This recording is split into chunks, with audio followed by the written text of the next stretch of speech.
What is up, guys, and welcome back to the channel. So today I am going to be reviewing The Batman. And before we start, guys, there are spoilers in this video, so make sure that you guys are aware of that.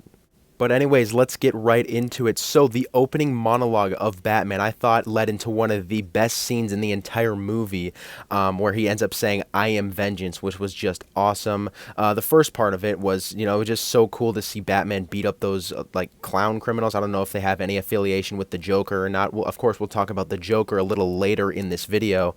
But anyways, in this scene, they're just, making fun of Batman, and then Batman proceeds to absolutely destroy them. So I thought that was one of my favorite scenes of the entire movie. Of course, this was the first time we saw the Batman suit in the movie, and I have to say, it looks amazing. I think this might be the best Batman suit we've ever seen in live action. Of course, there are a lot of great ones out there, like Christian Bale's. I think Ben Affleck's is a little bit underrated. I kind of like his, to be honest. But this one, I would have to say, is the best one I've seen. And Robert Pattinson in the role of Batman, I have to say, he is an absolutely perfect Batman. However, he's not exactly the best Bruce Wayne. I'll give him that. He's not the best Bruce Wayne. I'd say he's slightly above average when it comes to Bruce Wayne, but still, just not the best Bruce Wayne portrayal we've ever seen. I think Christian Bale definitely takes that title. And something else I wanted to point out, while Batman was fighting those thugs in his first scene, they really emphasized one of these thugs, this guy right here. And the reason for this, I believe, is maybe that guy right there could end up becoming a version of Robin in the sequels. Now, of course, some of you guys are just like, what are you talking about? Well, in the show Titans, if you guys have seen it, that guy right there actually plays Tim Drake, who ends up becoming Robin, of course, in the comics. So I'm thinking he could end up playing a version of Robin in the sequels. I mean, that I guess it kind of depends on the affiliation of the Batman to the rest of the DC TV shows and movies. So yeah, there was another character in this movie that had a lot of screen time, and that was Jim Gordon. Now, he wasn't actually that good in this movie. I'm just going to be honest. He was not that good. To be honest, he just kind of followed Batman around. He really wasn't doing anything to help. He was just kind of following him around, which, I mean, Jim Gordon, he's not really supposed to have that big a role in Batman movies. Of course, in The Dark Knight, he had a decently sized role, but I felt like, he actually was trying to do something instead of just, sort of doing whatever Batman said. So I think, he's not exactly bad, but he's still just not the best character in this movie. So while that was definitely a little bit of a flaw, I think something else was a huge positive compared to all these other Batman movies that have came out. I liked how smart Batman was. Obviously, he's not just a vigilante, he's a detective, especially in the comics, and they showed that perfectly in this movie. They showed how much of a detective Batman can be, of course, when he's solving the Riddler's riddles. And speaking of the Riddler, I thought he was an absolutely fantastic villain in this movie. I like in Batman movies when the villain is just insane or crazy, like the Joker and the Riddler. And I think the craziness of the villain compared to the saneness of Batman, I think just goes together perfectly. And you can see that really is emphasizing Batman's hate for the villain. Now, guys, like I said, I don't think Bruce Wayne specifically was portrayed that good in this movie. However, it doesn't matter when Bruce Wayne barely appears, so I think that was actually definitely a positive, is that Bruce Wayne himself didn't have a lot of scenes. It was mostly just Batman, which I think definitely worked for this movie, because Robert Pattinson, as I said before, not exactly the best in the role of Bruce Wayne. Another character that didn't really appear much was Alfred, but still, he did have a role in this movie. He basically drove Batman's hate for the Riddler, as obviously the Riddler sent a package to Wayne Manor that was supposed to be for Bruce Wayne, but it ended up being in the hands of Alfred, and Alfred ended up almost dying. So that really made Batman hate the Riddler, which I think was actually pretty good.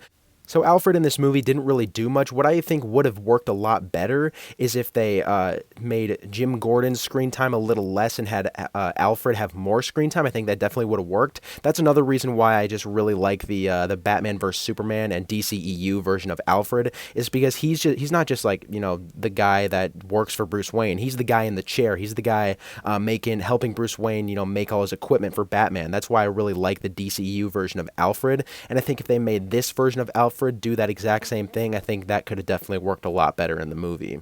So now let's talk about the somewhat, I guess you could say, secondary main villain of the movie, and that would, of course, be the Penguin. Now, I think the Penguin is extremely average in this movie. I don't think he's good. I don't think he's bad. He's just average. He really didn't do much. The car chase with him and Batman, I thought was pretty. It was a really cool scene. I got you! I got you!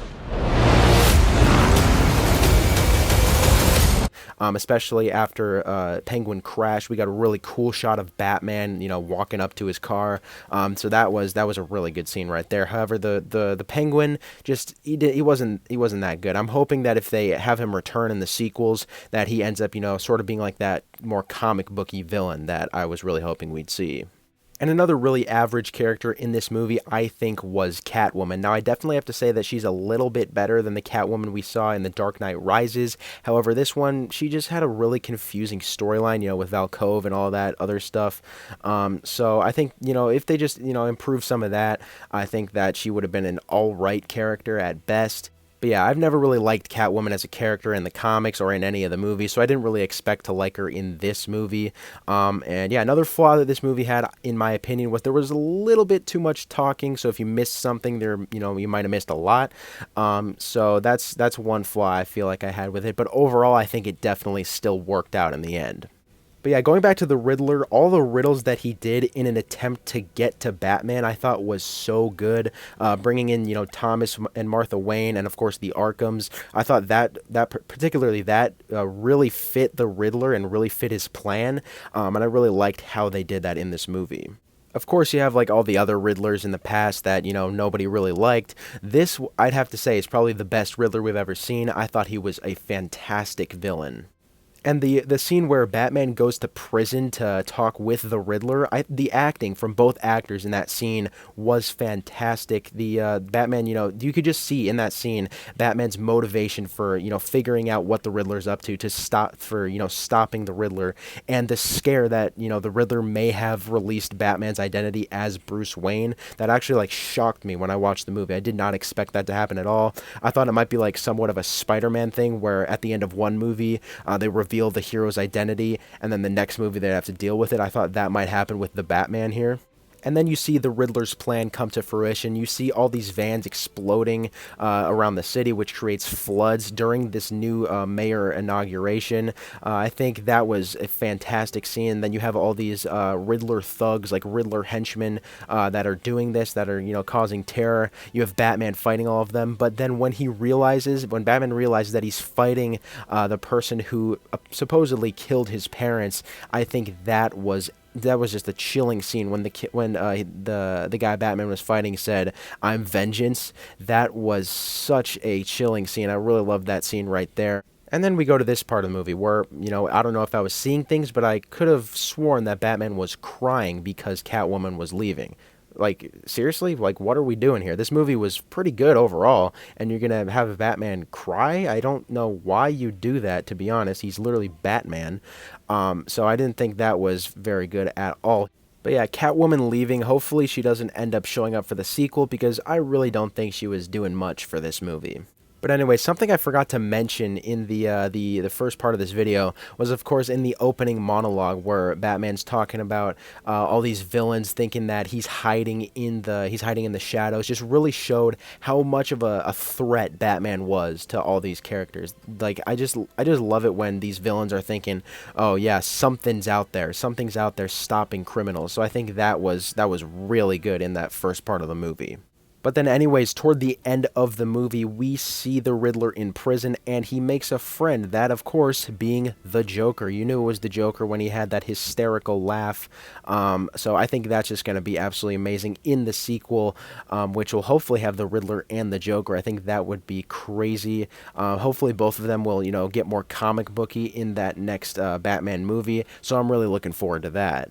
And then you had the post-credit scene, which really wasn't much. It was just the question mark of the Riddler. It's basically just emphasizing that, the Riddler isn't done. He's going to be back. So, yeah, I think that's definitely something to look forward to for the sequel movie. But yeah, guys, with all that being said, my final rating for this movie is going to be a 9 out of 10. Overall, was a very, very good movie. Just a couple things here and there that I think could definitely improve. But yeah, I'd say overall, very, very good. But anyways, I'd say that's about it, guys. Thanks for watching. Make sure to comment your thoughts on my review down below, as well as your thoughts on the movie. What did you guys think of the movie? Did you think it was really good? Did you think it was really bad? I know a lot of people, they said they slept through it. Some other people, they said it was the best movie they've ever seen. So make sure you guys comment your thoughts on that down below, and I'll see you guys in the next video.